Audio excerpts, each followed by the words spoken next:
Looks like the MD of Bajaj Finance, Mr. Sanjiv Bajaj, is living in a delusional world. In a media briefing, he nonchalantly mentioned that if someone is irritated of the telemarketing calls, they can opt out, but they shouldn't expect to get their calls for loan accepted. Namaste, welcome to TFIPost, and this is Animesh Pandey analyzing the current stance of Sanjiv Bajaj on spam calls and why this arrogance could cost Bajaj Group dear.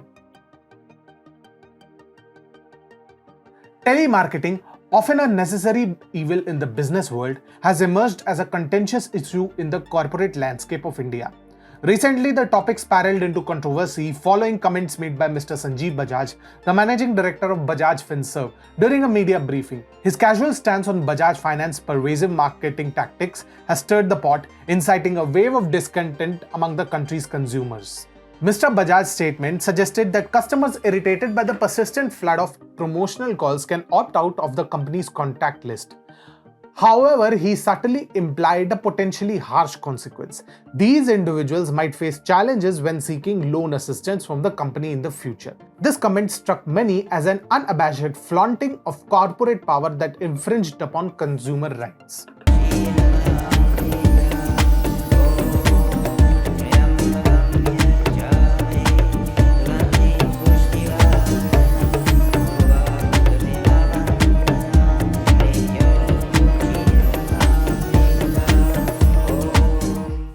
The brewing discontent is not merely due to the sheer volume of calls made by Bajaj Finance. While many have termed these communications as spamming, it is the reputed corporation's apparent nonchalance and the apparent justification of such aggressive tactics that have added fuel to the fire. The implication that such intrusive marketing is a fair trade-off for potential loan opportunities has not sat well with Indian consumers. The response to Mr. Bajaj's comments resonates with a broader cultural and political discourse in India about power dynamics and entitlement. Some critics were quick to draw parallels between the attitude reflected in Mr. Bajaj's statement and the contentious narrative often associated with Rahul Gandhi. If you don't vote for me, I will set the nation on fire. The common thread of entitlement and wielded power in both narratives has heightened public disapproval. It is worth noting that the Bajaj family and the Gandhis have had a history of close ties as well, adding another dimension to this unfolding narrative. Critics argue that such controversial viewpoints mirror the unchecked political entitlement of this influential dynasty.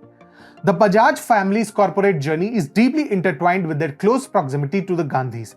Critics allege that their fortunes have been shaped to the significant extent by their political relationships.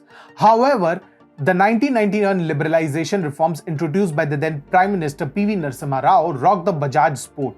The bold move to open India's economy to foreign competition allegedly posed a direct threat to Bajaj's near monopoly in selling vehicles, thus causing a shift in their business dynamics and possibly triggering a downturn in their fortunes. Despite this historical backdrop, the current controversy centers around the ongoing struggle between business promotion and consumer rights. The debate draws attention to the compelling need for a comprehensive review of business ethics and corporate responsibility, particularly in the digital age. Corporations undeniably need to promote their services to survive and thrive. However, this should not come at the expense of consumers' rights to privacy and dignity. While the controversy surrounding Bajaj's aggressive telemarketing and Mr. Bajaj's comments may eventually fade, the broader issues it has highlighted are of enduring importance. Ensuring the right balance between corporate objectives and consumer rights will be crucial for the healthy evolution of India's corporate landscape. The question that begs to be answered is this the kind of corporate house India actually needs?